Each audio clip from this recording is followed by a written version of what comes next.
Okay, YouTubers, this is the Angryprepper. So today's episode, we're going to talk about why we prepare. When I mean we, I mean preppers. So now, I've done this video. This has probably been my third time doing this video. So when I had my first channel, I did the video twice. I did a Why We Prepare, Why We Prepare 2. And Why We Prepare 2 is probably 2 years after the original video because, you know, ideologies change, the way I prepped changed, and now this is my third time doing this video because the other two were deleted. Now, my ideology changed again, right? Listen, guys, as long as you're prepping, your ideologies are going to change. You're going to come up with new ideas. Someone's going to show you some shit. You're going to look at a channel and be like, holy shit, that's a good fucking idea. I'm going to implement that. So when you look at YouTube channels, when you read a book, you come up with, your thinking changes along the way. This video, we're talking about why we prepare. And I'm going to keep it basic. I'm going to keep it sort of like my first two videos. Whereas, why do you prepare? Why should you prepare? Why do you have to prepare? So now it's no longer, should I prepare? Do I need to prepare? It's you have to prepare. We are seeing too many things happen in the last 5 years or so, and in the last year we saw what happened. COVID, right? Whether you believe it's real or not, it's an irrelevant point for this video. You guys know where I stand on it. I'm not going to get into it. We saw what happened last year. We saw that people lost their jobs. We saw that people are starting to go homeless, or we're seeing that now. Sorry. We're seeing a lot of shit happen. We saw a tumultuous election, right? So with all of that happening, guys, and not if you weren't paying attention in the last 5 years with all the other things going on, you're like, fuck, maybe I should start preparing. Well, not maybe you should, you need to.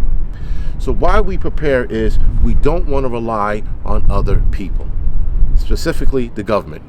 We don't want to rely on them. What we want to do is we want to rely on ourselves. We want to be able to say, oh man, that is shit what's going on out there, but I'm good. My family's good. We don't have to worry about it. We were ready for this shit. We don't have to stand on food lines, guys. We don't have to go to a food bank and hope they give us something. We don't have to do that. That's why we prepare. We prepare so that we don't have to endanger ourselves by waiting in a hostile environment. Because believe it or not, guys, the food bank situation is going to get worse. The food shortage is coming. And especially with all these little events happening all over the world, slowing down food production everywhere, food shortage is coming. So, food banks are going to feel it first. And that's going to become a hostile territory, environment, if you will, area. Right? So you don't want to end up on that line. When the guy in the back is fucking the next guy up, he's about to get his, fucking little portion of rice and boiled eggs. And he goes, what the hell is this? And then starts a fucking melee. You don't want to be there. Or on a bigger scale, you're at a line because of a hurricane or a tornado. And now people are desperate because the government fucking showed up 20 days too late. Now you're thirsty, you're hungry, you're waiting on this line, and people are acting up because now the soldiers just told you, National Guards, just told you, hey man, we don't have any more food, guys. We're sorry, we'll be back tomorrow. People don't want to hear fucking tomorrow. They don't want to hear that shit. So you know what they do now? They get pissed off, they get angry, they get frustrated. They start acting up. They start rioting. They start breaking shit. They go after the people who already received goods. They go after them. It turns into a melee. You don't want to be there. That is why we prepare. We prepare to avoid that bullshit.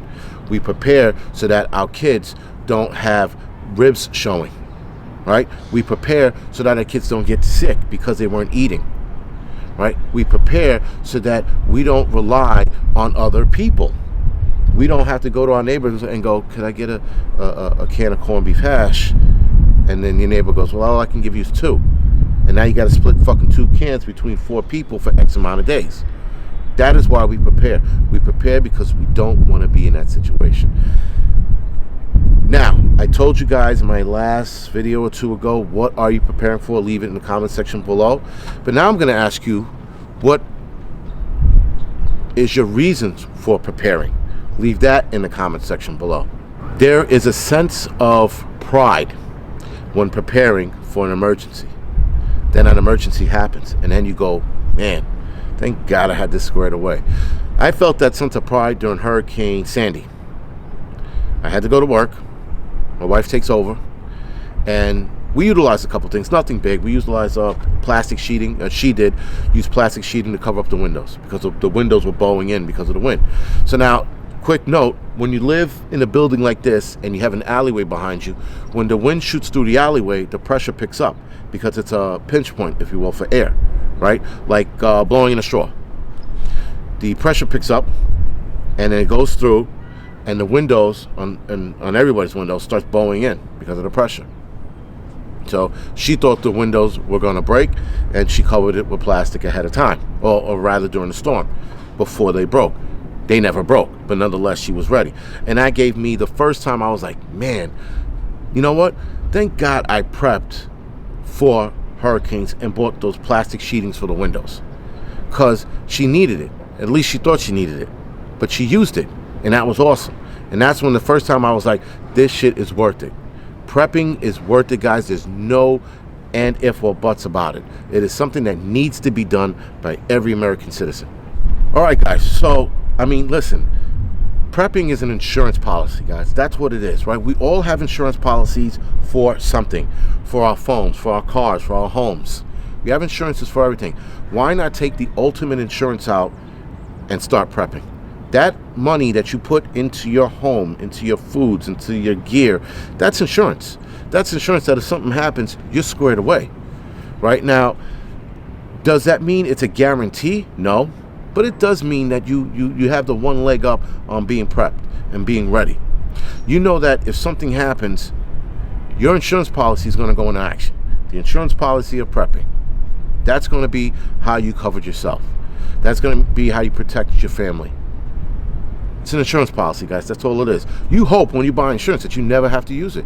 And how many of us have insurances on our phones and we never use it? Well, that's what prepping is, that you never using it. Or at least you hope you never have to use it. But in some cases, if you do, you're fucking fine. You're squared away. You know, you're better off. It's a great feeling, guys. Trust me, if you get to use it at some level, whether it's a small or big level, it's a great feeling to have that insurance policy of prepping. So we have seen things, guys, that should be no questions in prepping, right? We've seen Katrina, we've seen Hurricane Irene, Hurricane Sandy, we saw what happened in Texas a couple of weeks ago. We are seeing proof that we need to be prepared, right? Which is mind-boggling that people, even after Texas, are still like, it was a fluke. It's a fluke that could happen again. I think why we prepare, and for some cases, like myself, is preparing for other people. So now there's a couple of older people in this building. I continue to get supplies of canned goods. I'm at a point right now where I don't need it, right? But it also comes in handy if the emergency goes. Listen, if the emergency goes past, I think it was 2 weeks is our window, or 4 weeks, and it doesn't look like it's going to clear up, 4 weeks. 2 to 3 weeks is our window. The window meaning let's say if it's an EMP attack, we're out of here immediately. If I hear over the air, it's an EMP attack, we're gone.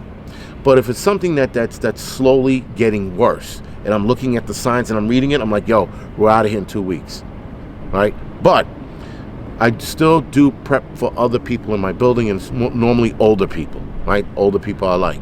If you're an older asshole, fuck you. But, if you're a nice old lady, an old man, I'll square you away. I'll take care of you. But that's another reason why I prepare. I prepare for others, right? We should all do that, but I know we're not all going to do that because some of us just don't want to. Anyway, guys, I hope this video made sense on why we prepare. I was going to label this why we prepared 3, but some of you are going to be like, what happened to 1 and 2? Well, 1 and 2 were deleted, So I absolutely going to label this why we prepare part 3, just to piss some people off. Other than that, because people, guys, believe it or not, here on YouTube, they nitpick the shit out of everything. So why not give them something else to pick on? Anyway, guys, this is the Angryprepper. Thank you for watching. You can like and subscribe to this channel. You can also follow me on Instagram and head over to the Angry Truth channel and like and subscribe to that. All right, guys, thank you for watching.